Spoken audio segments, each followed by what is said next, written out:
Hey everybody, it's Neil again from Heart of Texas Armory. Welcome back to the channel. And today I've got a video review for you guys on what I consider to be my favorite watch in my entire collection. So join me today and find out my complete thoughts on this totally awesome titanium solar dive watch from Seiko.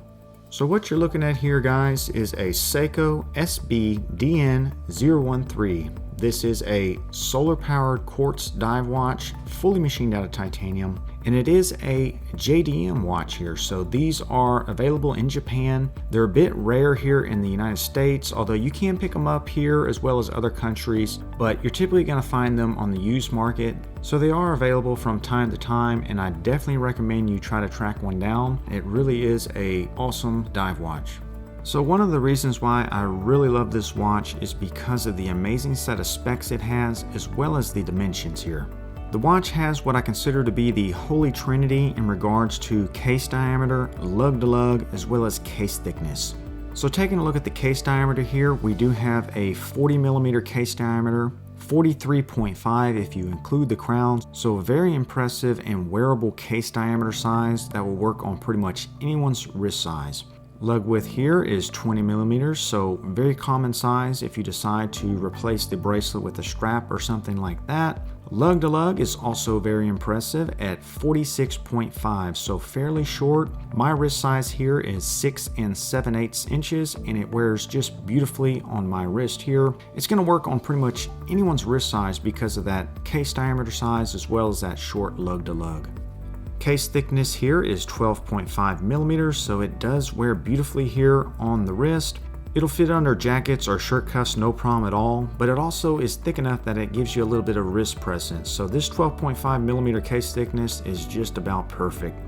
And the weight here is very light, very comfortable on the wrist, and the reason it's so light is because this watch is machined entirely from titanium. So you're looking at only 82 grams set up for my wrist size. Very impressive weight on this titanium dive watch.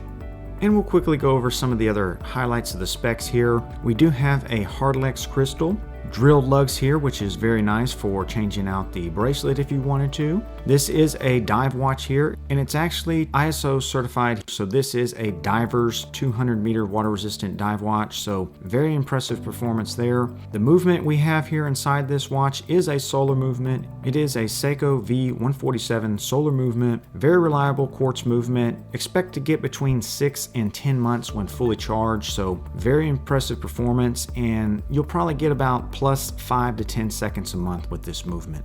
Zooming in to take a little closer look at some of the details of this watch, you'll see that the dial is pretty standard for a Seiko dive watch, although it does have some nice unique touches here I'd like to point out to you guys. The slate gray sunburst dial is another one of my favorite features here, and this is a solar watch like we talked about, so this dial does house the solar cell technology that powers a rechargeable lithium-ion battery.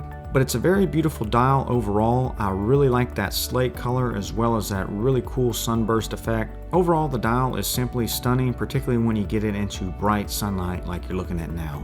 The indices here are all well done. You can see they have quite a bit of lume applied to them, and the lume on this watch is really spectacular. We'll look at a lume shot here in a few minutes, but I like the unique design that these indices have. It's similar to a lot of other Seiko dive watches, but these are unique, and I like that. We do have the Prospex logo here below the Seiko emblem here at 12 o'clock. I could have gone without the Prospex logo, honestly, but it still looks fine. Right here at the 3 o'clock position, we do have a frame date window, which is really nice. And another really cool touch that I'm glad they did on this watch is that the color wheel here is color matched to the dial. So I'm a big fan of that, but I do like having the frame on there. It just adds balance to the dial. I like the little splash of color here with the red titanium. I think that's a nice touch. And I'm a big fan of this handset here. The sword pattern handset is one of my favorites. This one here is well done. And you can see here on the seconds hand that there is a little splash of red as well on the tip down here that ties in with that red titanium text. Nice job overall with the dial and the hands. The bezel is a 120 click unidirectional bezel. It is fully constructed out of titanium just like the rest of the watch here. The action is very good for a Seiko dive watch. It has no back play, everything lines up, and the grip here is something else I'll point out. Take a look at the impressive knurling that they put into this bezel design. It's not very sharp, but it's very easy to grip, so you can even grab it with 2 fingers and operate the bezel with ease. So that was a nice design touch that they put into this watch here. The case shape is also one of my favorite things about this watch. Besides the dimensions, the actual shape here, you can see the lugs kind of sweep down, which hug the wrist, which is nice. Very reminiscent of a Seiko SKX case style, although this one here is a bit smaller and it's not a true cushion style case, but it does wear very nice on the wrist because of that sweep down. The finishing of the case is pretty standard for a dive watch. We have a variety of brushed and polished sections here. Now this watch is a used watch like I mentioned, so keep that in mind when you're looking at some of these dings and scratches that this watch has. Of course, if you order a new one from Japan, it's going to come polished beautifully like most Seiko dive watches. The case back here is bead blasted, and just like the rest of the watch is constructed out of titanium. It has the Seiko Tsunami logo on it, which I'm always a fan of, always good to see that. And of course, like any other Seiko dive watch, it does have all the information you would need about the watch engraved onto that case back. The titanium bracelet is very comfortable to wear. You can see it also articulates beautifully, so adds to that wearability. And another thing I'll point out here is that the bracelet will lay flat against the case back. We do have a pretty standard Seiko dive style clasp here with the safety clasp as well as the push button deployment. Very easy to use, very comfortable to wear. The clasp here does not have any machine components. It is just a pressed titanium clasp, but I can't really fault it because it is very functional and is very comfortable. And the bracelet does have a diver's extension here. You can see all that works right there on the screen. So if you do want to slip this over a wetsuit or something like that, you're able to do it. So wrapping this review up, we'll talk about some of the positives and negatives of this watch. The positives here are pretty apparent, which I could really go on for probably 10 or 15 minutes talking about everything I love about this watch, but I don't want to drag this review out any longer than it needs to be. But what I'll say is I just love the overall construction of this watch. Being titanium, it's very comfortable on wrist. Of course, the dimensions here are just about perfect, being that 40mm case diameter, 46.5 lug to lug, and a case thickness of only 12.5mm. It's just about perfect for me and probably for a lot of you guys as well.